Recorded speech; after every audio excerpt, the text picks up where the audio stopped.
Did you see that? A ghost. Welcome to Paranormal Pentivity, a show about songwriting, ghostwriting, and everything in between. My name is Nayim and I am your host. And today we are discussing what did Gillie actually do for Wayne? You know, long-awaited discussion over here. Now, the first thing we got to address is, did Gillie actually write for Wayne? The answer is no. However, Gillie did play a significant part in Wayne's musical development, musical style, presenting style, everything that we saw Wayne coming in to be. Gillie is probably outside of the business when we talk about strictly rap image and everything, and we're going to talk about why that stuff is so important another time, but like, Gillie is number one when it comes to why that stuff is so significant and how Wayne became the Wayne that we just completely got hypnotized by, right? So, as far as writing for Wayne, giving somebody a line or two that's not writing for them. Telling somebody to do it this way is not writing for him. What Gillie actually did was clean Wayne up. Because if you remember, Wayne it's so many different eras and so many different styles and so many different things that people end up having based on Wayne and what Wayne came in, because again, he's been doing it since he was a teenager. When we saw him, the first time we ever seen him, he was a teenager. So he had the teenage Wayne and then the young adult Wayne. And then, you know, the older adult, and now we still into this. And it's just so many. You got mixtape Wayne. You got album Wayne. You got all type of different Waynes. You got the gang member Wayne before. But the lyrics, the lyricism and the skill level and all that stuff, it never changed.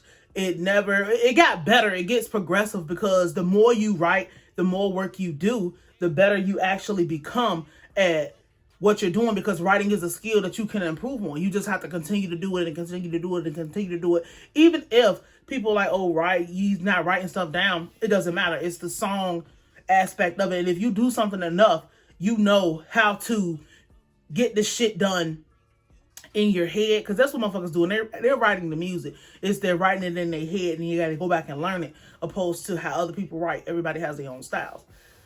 The first thing Gillie did was, you know, get the image together.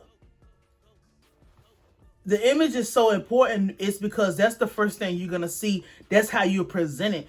Wayne was always running with Cash Money. So, young ass nigga running with these grown ass men. Niggas never looked at Wayne as no little penny ass child. You know, like, he was always taken serious because everybody always thought he was the most dynamic with the voice. With just being the youngest, you're going to get a whole lot of attention and all of that, you know. Gillie cleaned it up. You need to present yourself as how he came out. Give him the bandana. Give him the extra baggy. Put the beater on. Give him that. You can basically say it was that up north look. You can say it was that Philadelphia. He had that Philadelphia twist and was bringing it down here because Wayne could actually rap and Wayne could actually write. The other thing that Gillie actually did for Wayne, aside from putting him in the clothes and doing your chains like this, and you need to have your hair like this, and you need to look like a nigga you need to look like a grimy nigga from the block. Even though you're not necessarily talking about any of that. I mean, it comes up now and then, but you're not talking like that. You need to present yourself as a grimy nigga from the block, so niggas from the block will listen to you and fuck with you, because you could have easily been shuffled off. And Wayne is a lyricist, no question about that, but you could have easily been shuffled off and pushed into some shit we didn't want to hear, and that's just based on what people see. The second thing is cleaning up how the music actually comes out his mouth.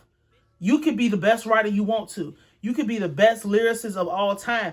if you have the inability to make songs that actually are digestible and actually sound good and people actually want to consume, you have a problem. Because it doesn't matter. It's just like when people talk about Nas didn't really pick good beats back in the day. If, nowadays that shit's not gonna fly. Back then, niggas really actually wanted to hear what you had to say and all of that. But the inability to make a song is a complete hindrance for a person who actually knows how to write. There are so many songwriters I know right now who don't know how to write good songs. They can write good lyrics, but they cannot make good songs. And that is very, very important if you're talking about putting music out, being a star, being somebody who with name and face recognition and making money, more importantly than all of that. Like, if you talk about making money, you're going to have the ability to make songs people want to hear, point blank, period. Songs that fit for certain things, point blank, period. Gillie came in and clean Wayne ass the fuck up in the song making department. You need to do it like this. You need to have a catchy hook, catchy chorus, do your thing lyrically and make it. It wasn't watered down, but it was so good that even still to this day, people are still catching shit from the dedications and the sorry for the wait and the droughts and shit. People still catching lines from that to this day.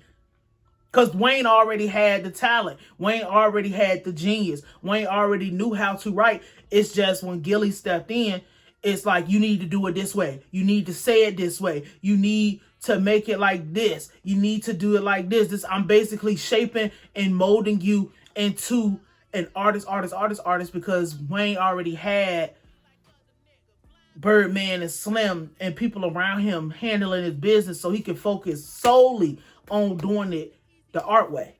Just focus on making the best music. And that's when Gillie came. And basically, I keep saying this, he cleaned them up. He polished them. It's like getting very cliche, getting a diamond out the ground. Like, a diamond out the ground is foggy, is musty looking, it looks crazy, it's not polished. When Gillie got a chance, because he was already running with him, when Gillie got the chance to get his hands on the diamond, he shaved it down. He cut it into the perfect dimension gemstone. He polished it up. He got a nice setting for it. He set the diamond himself. He cleaned it and gave it a bath. And now he got himself a display case and, all of that. That is very important in music in general. So people say, oh, he ghost wrote for him. He did this, he did that. The dangers of doing shit like that is most of the time, the people who do that, like give a person a brand new style that was just completely foreign to everything that was in the artist's surroundings. So what Gillie gave Wayne was completely foreign to everybody in the surrounding. Gillie didn't have a style to keep for himself.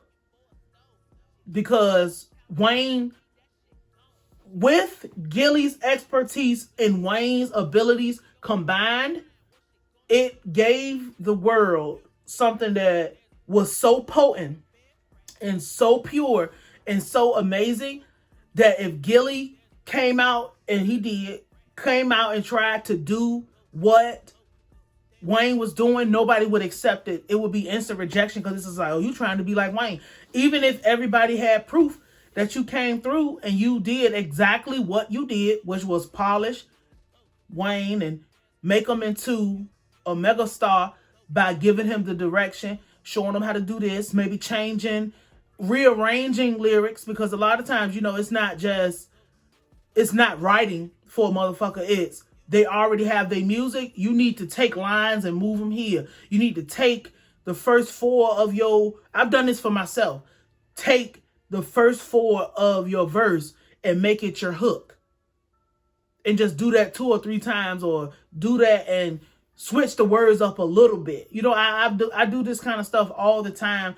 And I've learned that if you want to do that for artists, You need to take what they already have. I got a few people in mind that I'm about to polish their ass up completely, because sometimes people just need order and structure because their genius is so chaotic. All they need is somebody to come through, polish them up, clean them up. Now, some people are just so chaotic that it's completely organized because they just need to get to where they're trying to get to, and it'll make sense. I fall into that trap sometimes too, where it looks completely crazy, but I'm cleaning it up as I'm going, and it don't make sense, but it will make sense when it's done. You know, a lot of people don't have that ability.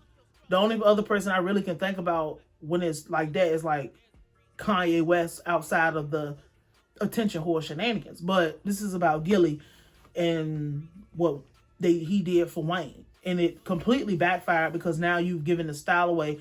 That happens with writers too. A lot of songwriters, because it's a lot of songwriters. A lot of songwriters are write for folks, or ghostwriters are write for folks, and they don't have a bunch of styles they can give away, and they don't know that, since we're at the end of the video, this is a real gem. The trick is taking what somebody already has and refining it and making it into something that is believable to who that person is. I'm not going to give you my style, because what I do and how I present might not work for you. I'm not going to take, you know, and people do this too. They'll take elements from other people, but the problem with taking shit from other folks is that's not authentic to you, because they'll know shit that they will know shit about that you don't know, and you will never know because that's not your culture. I'm not from Texas. I don't have no business acting like Theo, because that's not the culture where I'm from. You know what I'm saying? So Gillie was the pioneer of shooting that northern type of Philly-ish style down here. And that was a style that was raw, but they were so, their style wasn't as commercial. I mean, and it was commercial because you had the people, but that was commercial for up there. Those people like Freeway and goddamn, what's his name? Beans. I'm forgetting his name. Hold on. It's Freeway. Whatever. You know who Beans is. Like Beans and all those people, and Meek Mill was the beginning of it being commercialized how it was supposed to be. But the South already had the commercial because it's a bigger market. It's more open. And Wayne already had that foothold in the dough for how it was. So yeah, to summarize this up, man, Gillie didn't write for him. He polished them. He cleaned them up. That's all that happened. He showed them how to be 100% indulged in a style that he had, but he made him into commercial lyricism, because up north already had commercial lyricists. We weren't really heavy on being lyricists down here in the South. So we didn't really know how to commercialize lyricists. Even the people who were the best of the best, lyric wise, at that, and this is like early 2000s, late 90s, we talk about the commercialization of lyricism in the South. That's what Gillie bought. How to market and commercialize lyricism down here. Luckily, we had lyricists. We just didn't know how to get the money. So this is Paranormal Pentivity, a show about songwriting, ghostwriting, everything in between. My name is Nayim, and I will holler at you. Did you see that? A ghost.